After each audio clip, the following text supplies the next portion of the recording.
کا دھرنا دوسرے روز جاری ہے اور جماعت اسلامی نے حکومت سے رابطہ کیا ہے اور اس میں کیا مطالبات پیش کیے گئے ہیں جماعت اسلامی کی طرف سے،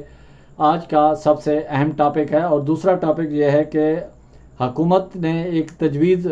حکومت کی طرف سے سامنے آئی ہے کہ معزز جج صاحبان اور سرکاری افسران کو جو بجلی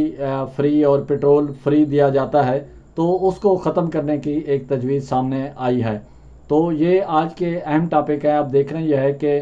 حکومت کس طرح ان پر عمل درآمد کر پاتی ہے، نہیں کر پاتی۔ تو سب سے پہلے بات کرتے ہیں جماعت اسلامی کی۔ جماعت اسلامی کا جو احتجاج ہے آج دوسرے روز میں جاری ہے۔ گزشتہ دن ڈی چوک میں جماعت اسلامی نے احتجاجی دھرنا دینے کا اعلان کیا تھا اور جماعت اسلامی کے جو کارکن تھے وہ ڈی چوک پہنچے اور پولیس کی جانب سے جو کریک ڈاؤن کیا گیا تھا اس میں جو گرفتاریاں عمل میں لائی گئی تھیں۔ پھر بعد میں وزیر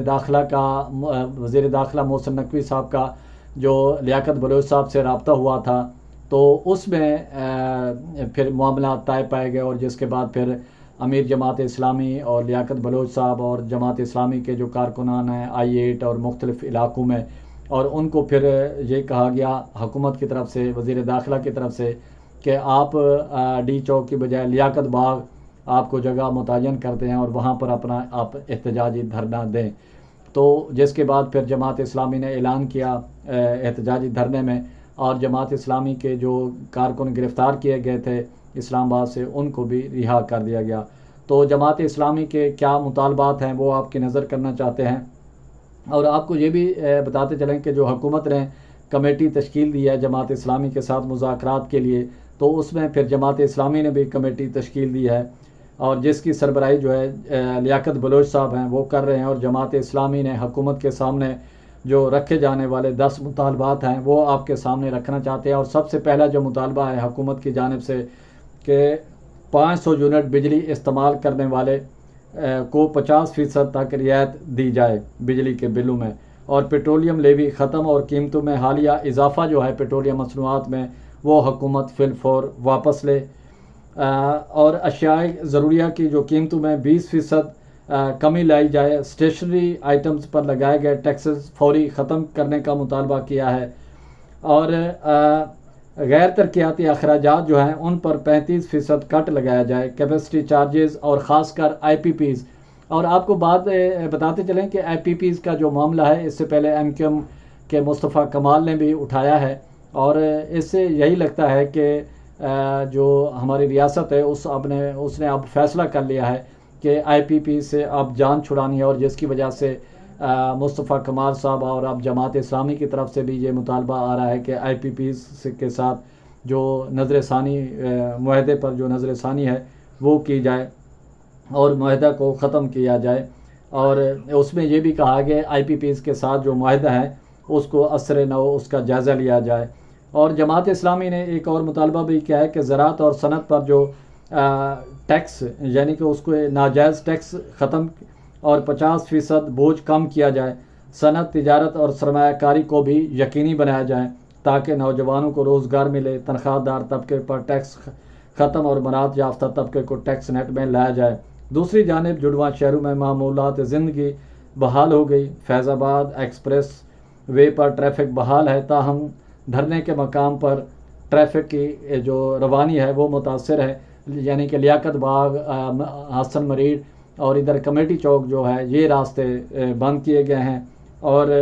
اسلام آباد جو راولپنڈی جو اسلام آباد میٹرو بس سروس ہے وہ بھی ابھی تک معطل ہے، وہ سروس بھی اس کو بند کیا گیا ہے۔ اور آپ کو بڑی دلچسپ بات بتاتے چلیں کہ لیاقت بلوچ اور وزیر اعظم صاحب کے ساتھ آپس میں دوستی بھی ہے۔ ظاہر لیاقت بلوچ صاحب سینئر پولیٹکس ہے اور تمام سیاستدانوں کے ساتھ وہ ایک برادرانہ بلکہ دوستانہ ایک تعلق ان کا ہوتا ہے، اور جب یہ سارا سلسلہ تھا تو لیاقت بلوچ صاحب اس سارے مذاکرات میں حکومت کے ساتھ، وزیر داخلہ کے ساتھ تمام جو معاملات ہیں اس میں بڑے متحرک نظر ہے، اور انہوں نے اس حد کو جماعت اسلامی کے دھرنے کو کامیاب بنانے میں اس کا بڑا کلیدی کردار ہے۔ اور جماعت اسلامی نے یہ بڑا جو اچھا سٹیپ ہے، یعنی کہ جو عوامی ایشوز ہیں ان کو جو جماعت اسلامی نے ایڈریس کیا ہے، بجلی کے بل، پیٹرولیم مصنوعات کی قیمتوں میں بل، حالانکہ جو پارلیمنٹ میں اپوزیشن کی جماعت ہے پاکستان تحریک انصاف، اس کو بھی اس طرح کا وہ کرنا چاہیے، لیکن شاید وہ کر نہیں سکے، یا ان کو وہ کسی اور معاملات میں الجھے ہوئے ہیں جس کی وجہ سے۔ لیکن یہ جماعت اسلامی نے اچھا ایک سٹیپ اٹھایا ہے، اور جماعت اسلامی ایک جو لوگوں کے ذہنوں سے دور ہوتی جا رہی تھی، جو لوگ بھولتے جا رہے تھے، تو دوبارہ جو نئے امیر بنے ہیں جماعت اسلامی کے حافظ نعیم الرحمان، تو انہوں نے ایک متحرک کیا، انہوں نے کراچی میں بھی مختلف دھرنے دیے، احتجاج کیا، اور جس طرح کراچی میں جماعت اسلامی نے کم بیک کیا، اور اسی طرح وہ چاہتے ہیں کہ وہ ملک میں، وفاق میں، پنجاب میں اور KPK میں جماعت اسلامی کم بیک کرے۔ اور ہونا تو یہی ہے جو گورنمنٹ چاہے گی۔ مذاکرات ہو رہے ہیں، مطالبات حکومت کے سامنے ہیں، تو مطالبات پہ ان کو حکومت ظاہر ہے پھر جماعت اسلامی سے کچھ ٹائم لے گی۔ پھر جماعت اسلامی کل سے جلسہ کرنا ہے، پرسوں خواتین کا جلسہ کرنا ہے، اسی 2-3 دن میں جماعت اسلامی نے اپنا احتجاج ختم کرنا ہے۔ وعدے وعید ہوں گے، اور پھر عوام کے سامنے ایڈریس کیا جائے گا۔ حافظ نعیم الرحمان صاحب ایڈریس کریں گے، اور ان میں کہیں گے کہ حکومت نے ہمارے مطالبات پر غور کرنا شروع کر دیا ہے، اگر مزید حکومت ہمارے مطالبات نہیں مانے گی تو پھر ہم دوبارہ کال دیں، آپ تیار رہیں۔ یہ وہ سارا سلسلہ جو ہے یہ پھر آگے اسی طرح چلتا رہے گا۔ تو جب بات ہوئی تھی وہ پیٹرولیم، اس کی